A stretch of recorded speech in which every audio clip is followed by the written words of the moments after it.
تہوار منانے کا جو سسٹم ہے یہ بھی خوب اچھی طرح سمجھ لینا چاہیے. ہمارے یہاں ہم کو جو خدا کی طرف سے عید دی گئی اس میں شرافت ہے, اس میں انسانیت ہے, اس میں پریم ہے, اس میں خدمت ہے, اس میں دوسروں کا سہارا بننا ہے. آپ اور ہمیں شکر ادا کرنا چاہیے, اپنی شریعت پر پراؤڈ کرنا چاہیے, نہ کہ یہ کہ ان کا دیکھی دیکھا ہم بھی وہی کرنے لگے. مسلمان کے یہاں صرف عید اور بقرعید دو تہوار ہیں, یعنی دو عبادت اور دو فیسٹیول کہہ لیجیے. اس کے علاوہ جتنی بھی جشن اور جتنے بھی میلاد اور جتنے بھی فیسٹیول سیلیبریشن کیے جاتے ہیں ان کی شرعی اعتبار سے کوئی حیثیت نہیں. چاہے وہ ربیع الاول کا جشن ہو, چاہے وہ عید میلاد النبی کا جشن ہو, چاہے وہ برتھ ڈے کا جشن ہو اور کوئی جشن ہو, اس کی کوئی شرعی حیثیت نہیں ہے. دیکھیے آپ, جب عید آتی ہے تو ہم خوش ہوتے ہیں. کیوں خوش ہوتے ہیں؟ رمضان میں اس لیے خوش ہوتے ہیں کہ اللہ ہمیں انعام دیتا ہے, اللہ ہماری مغفرت کرتا ہے, اللہ ہمارے گناہوں کو معاف کرتا ہے, اللہ ہماری گردن کو دوزخ کی آگ سے آزاد کرتا ہے, اللہ رب العزت ہمارے لیے جنت کا فیصلہ کرتا ہے.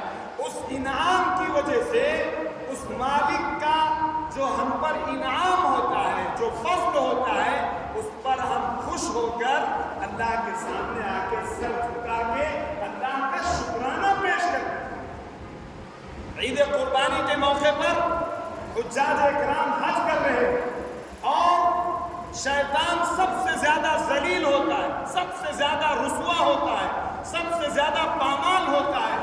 اللہ کی طرف سے مغفرت, اللہ کی طرف سے رحمتیں بانٹی جاتی ہیں. ان اللہ کی طرف سے رحمتوں کی بارش کی وجہ سے ایک مسلمان خوش ہو. فرمایا جو ایام چل رہے ہیں, ان ایام میں جو آدمی ایک روزہ رکھتا ہے اللہ تعالیٰ 1 سال کے روزوں کا ثواب عطا کرتا ہے. جو آدمی رات کو قیام کرتا ہے, اللہ کے سامنے اٹھتا ہے, کھڑا ہوتا ہے, روتا ہے, گریہوزاری کرتا ہے, توبہ کرتا ہے, معافی مانگتا ہے, گناہوں پر آنسو بہاتا ہے, اللہ تعالیٰ اس کو شب قدر کے جو ہے اس کے بقدر اللہ تعالیٰ ثواب عطا فرماتا ہے. تو جب ہماری عید آتی ہے تو ہم اللہ کا شکرانہ پیش کرتے ہیں. عام دنوں میں ہم 5 نمازیں پڑھتے ہیں اور عید اور بقرعید کے دن ارے بولو 6 نمازیں اللہ کا شکرانہ ادا کریں. ہمیں یہ حکم دیا گیا, حساب جب عید آئے آپ اچھے کپڑے پہنیں, نہائیے, خوشبو لگائیے اور بہترین بن کے اللہ کی بارگاہ میں آ کے شکرانہ پیش کیجیے. عید کے موقع پہ کہا گیا کہ آپ اپنے پڑوسیوں کو دیکھیے, صدقہ فطرہ نکالیے اور غریبوں کی مدد کیجیے, یتیموں کے سر پہ ہاتھ پھیریے, بیواؤں کے گھروں کا انتظام کیجیے. صدقہ فطرہ آپ پر واجب ہے. یہ ہمارے اسلام نے ہمیں سکھایا کہ آپ کی خوشی میں آپ اگر غریب کو یاد نہیں رکھتے ہیں, اگر آپ بیواؤں کے سروں پر بیواؤں کی نیسیسٹیز اور ان کی ضروریات کا خیال نہیں کرتے ہیں اور آپ مسکینوں کے سر پہ ہاتھ نہیں پھیرتے ہیں, تو گویا کہ آپ اپنی خوشی میں ان کو نہ داخل کر کے اپنے آپ کو مجرم ٹھہرا.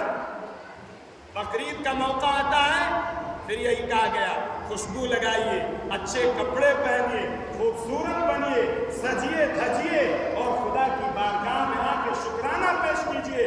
اور اس کے بعد قربانی کے جانوروں کے ذریعے سے جو غریب جن کو گوشت نہیں مل سکتا, جو گوشت نہیں خرید سکتے ہیں, آج ان کو خوب کھلائیے, خوب پلائیے اور ان کا خوب اکرام کیجیے اور ان کو خوشیوں سے بھر دیجیے.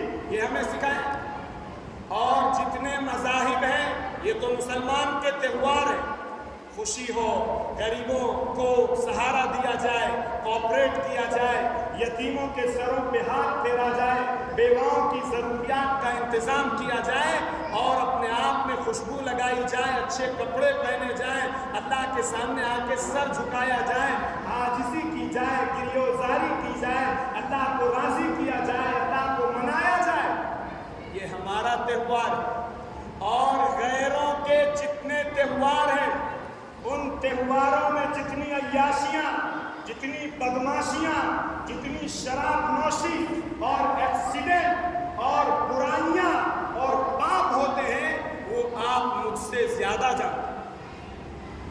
جو 1 جنوری کو جو ہیپی نیو ایئر کو سیلیبریٹ کیا جاتا ہے، آپ جانتے ہیں، آپ جا کے دیکھیے، گندگی کا، نجاست کا، گندے پن کا، زناکاری کا، فحاشی کا، عریانیت کا، غلاظت کا، نجاست کا، میرے عزیز و بزرگوں دوستوں، وہ ایکٹیویٹیز کی جاتی ہیں جن کو دیکھ کے ایک شریف انسان چاہے کسی کمیونٹی کا اس کو شرم محسوس ہو۔ اور جتنے تہوار آپ دیکھیے، ان تہواروں کے موقع پر آدمی شراب پیتا ہے، وہ آدمی جو نہیں پیتا ہے عام دنوں میں، وہ بھی اس دن پیتا ہے، اس لیے کہ بغیر اس کے پیے ہوئے اس کا تہوار ہی سیلیبریٹ نہیں ہو۔ شراب پینے کے بعد پھر وہ ایکسیڈنٹ کرتا ہے، وہ خود بھی مرتا ہے، اپنے ہاتھ پیر توڑتا ہے اور دوسروں کے بھی ہاتھ پیر توڑ دیتا ہے، اور جا کے کہیں کود جاتا ہے، نہ جانے کتنے ایکسیڈنٹ ہوتے ہیں، نہ جانے کتنی برائیاں ہوتی ہیں۔ میرے عزیز و بزرگوں دوستوں، اس کے بغیر ان کے یہاں فیسٹیول اور تہوار کا کوئی تصور ہی نہیں۔ ایک تہوار ایسا بھی ہے جس میں انسان جو ہے وہ اپنے آپ کو حیوان بنا دیتا ہے، اپنا منہ پوت لیتا ہے اور نہ جانے کیا کیا ساری چیزیں کرتا ہے، اور اس کے بعد وہ اتنا کہہ دیتا ہے کہ صاحب برا نہ مانیے، آپ کسی کے منہ پر کیچڑ پھینک دیجئے، کسی کے کپڑوں میں غلاظت پھینک دیجئے اور آپ کہیے صاحب برا نہ مانیے۔ آپ جب انسانیت کے خلاف ایکٹیویٹیز کریں گے، گندی ایکٹیویٹیز کریں گے، تو پھر صاحب اس کو ہر آدمی غلط ہی سمجھے، جو اس کو صحیح سمجھے تو پھر یہ کہا جائے گا کہ شاید اس کے دماغ میں جو ہے وہ فطور پیدا ہو۔ تو مسلمانوں کو اب ایسا نہ ہو کہ وہ صاحب دوسرے لوگ کھڑے کھڑے کھانا کھانے لگے تو دیکھا دیکھی ہم بھی کھڑے کھڑے کھانا کھانے لگے، دوسرے لوگ ننگے بازاروں میں ناچنے لگے تو ہم بھی دیکھا دیکھی ننگے بازاروں میں ناچنے لگے، دوسرے لوگ الٹے سیدھے کپڑے پہننے لگے تو ہم لوگ بھی الٹے سیدھے کپڑے پہننے لگے۔ ویسا نہ ہونے پائے۔